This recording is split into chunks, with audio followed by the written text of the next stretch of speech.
тактильного этих нету полосок для слабовидящих, да, отражений, чтобы желтые.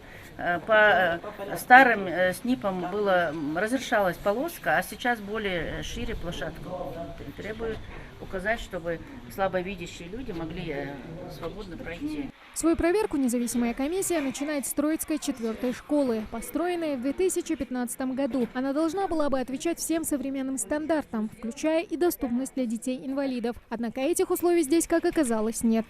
Указатели, стрелочки, направление желтого цвета, чтобы вот было это. Этого я не вижу. В школе обучаются более 800 ребят. Около 20 из них – это дети с ограниченными возможностями здоровья. Проверяющие осматривают абсолютно все помещения. Вход в школу, внутреннее пространство, есть ли пандусы, снижены ли пороги, расширены ли дверные проемы, доступны ли людям в инвалидной коляске столовые и санузлы. От строгого взгляда комиссии ничего не ускользнет.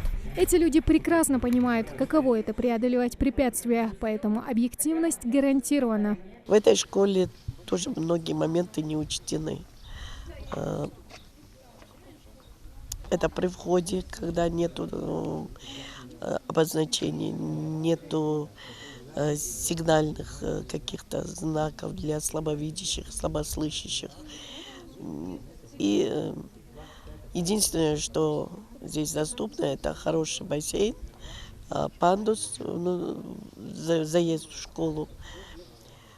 И внутри помещения передвижения тоже. Следующий на пути у проверяющих – лицей Сунжи. Меняется лишь дислокация, но не недостатки. Первым внимание проверяющих привлекает пандус. Слишком крутой и скользкий. Подняться по нему многим инвалидам будет тяжело. Но нашлись здесь и положительные стороны. Внутри самой школы, в столовой. В России проживает более 12 миллионов человек с ограниченными возможностями здоровья, часть из которых – дети школьного возраста. Новый учебный год не за горами, а значит, нужно уже сейчас оценить, насколько комфортным будет обучение для этой категории учащихся. Как говорят эксперты, средства на создание безбарьерной среды выделяются немалые, а вот исполнение не всегда качественное. Страдают от этого прежде всего дети и родители. Много недостатков. Нету тактильно направляющей системы, не работает для слабовидящих. Я не вижу здесь опять новой школы, не вижу опять-таки для слабослышащих ни бегущей дорожки, не вижу табло, не вижу направляющие, напольное покрытие, не помеченное скользящими, не скользящими полосками. В общем, вот такие повторяющиеся недостатки во всех школах можно стандартно одинаково отметить. Главная цель экспертов – понять, насколько оснащены образовательные учреждения для учащихся с ОВЗ. Партийный проект «Единая страна. Доступная среда» должен устранить все барьеры на их пути к полноценной жизни. В координационных советах, где при правительстве Республики Ингушетия по делам инвалидов, мы эти вопросы уже сколько времени поднимаем, об этом говорим. Даже когда застройщики, рабочая группа работала, указания были.